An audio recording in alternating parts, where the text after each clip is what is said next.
467 years ago, our fathers brought forth on this continent a new nation conceived in liberty and dedicated to the proposition that all men are created equal. Now we are engaged in a great civil war, testing whether that nation, or any nation so conceived and so dedicated, can long endure. We are met on a great battlefield of that war. We have come to dedicate a portion of that field as a final resting place for those who here gave their lives that that nation might live. It is altogether fitting and proper that we should do this.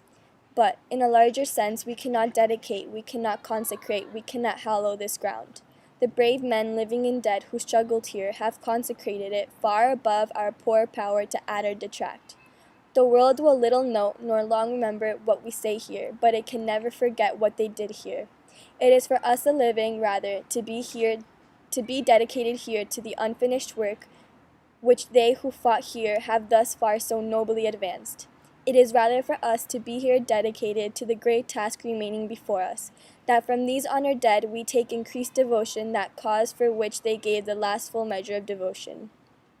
That we here highly resolve that these dead shall not have died in vain, that this nation under God shall have a new birth of freedom, and that government of the people, by the people, for the people shall not perish from the earth.